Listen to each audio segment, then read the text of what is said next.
The second part of 2.8 is function composition or composition of functions. I'm just going to read this part with you. Composition of functions involves placing one function inside of another. That way we create a whole new function. So remember what we just did. F of 2 means to take the value 2 and put it in place of all the x's in function f, right? That's what we just did several of. When we see composition of functions, we use the same principle. Instead of a number in place of x, we are putting another function. This is the notation. It's read f of g of x and g of f of x. You know that it means composition because these are bubbles. They're open bubbles, is what it's saying. So let's practice. I'll show you. If we're supposed to find f of g of x, well, that would be the same thing as putting g of x in the x value for f, literally, and putting 2 in for that x.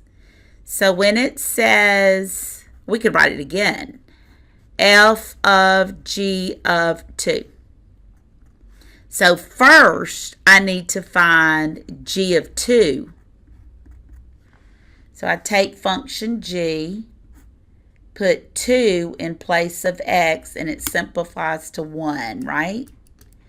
Now I take the answer of the first problem and plug it in finally to function f. So now we go to f, square root of 1 plus 4 equal square root of 5.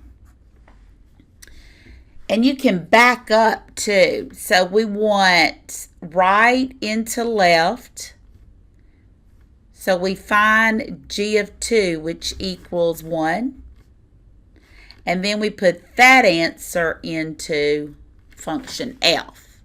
So once you practice it 3 or 4 times, it'll be much easier to see. So let's do the same thing here. This says g of f of x. Well, your first thing you're going to want to do, because it says g of f of 5, is find f of 5. Find that first. Function f is the square root of x plus 4, so we put a 5 in place. Square root of 9, which is 3. Okay, so I found f of 5, which is 3. That's the answer. Now I need to find g of that answer, g of 3. So just plug it into the function on the left. G of 3. Function g is 2 over x, which would be 2/3, and that would be your final answer. Function into a function. Don't make it hard. Just reread it and see if you can do it. Figure out what you do wrong by looking at the video and then try it again. Do it until you can get it right. So let's look at these two are just basic functions. You will not get just a regular answer because we don't have a value here at all. This is just practicing stuffing a function into another. We can take function f, which is f of g of x will be, we're just going to plug g of x into f. So let me write f, which is x minus 1. Go find g of x and put it in there for the x value. So 2x plus 5 is what goes in that place.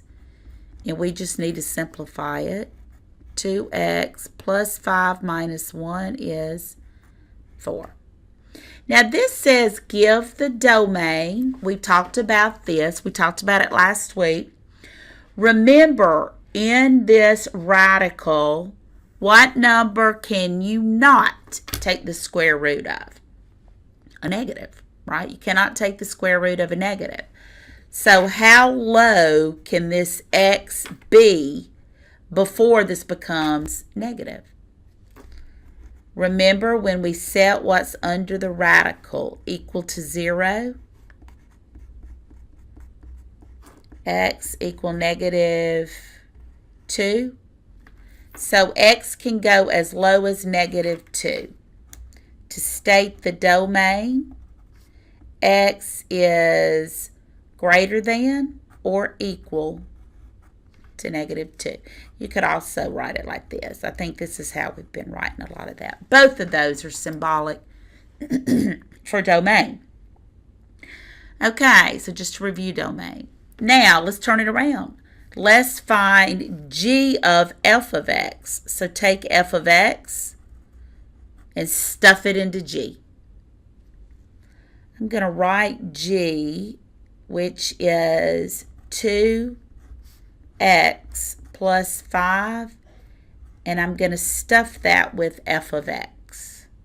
So let me go find f of x. It's the square root of x minus 1.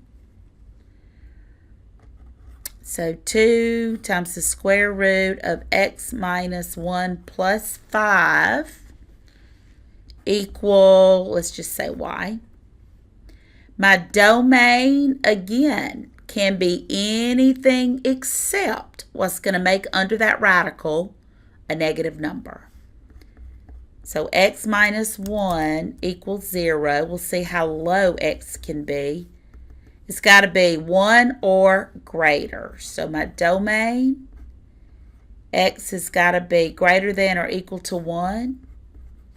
Or you can write it as bracket to infinity. So please go over that 2 or 3 times so we can move along and have a better class and just work problems.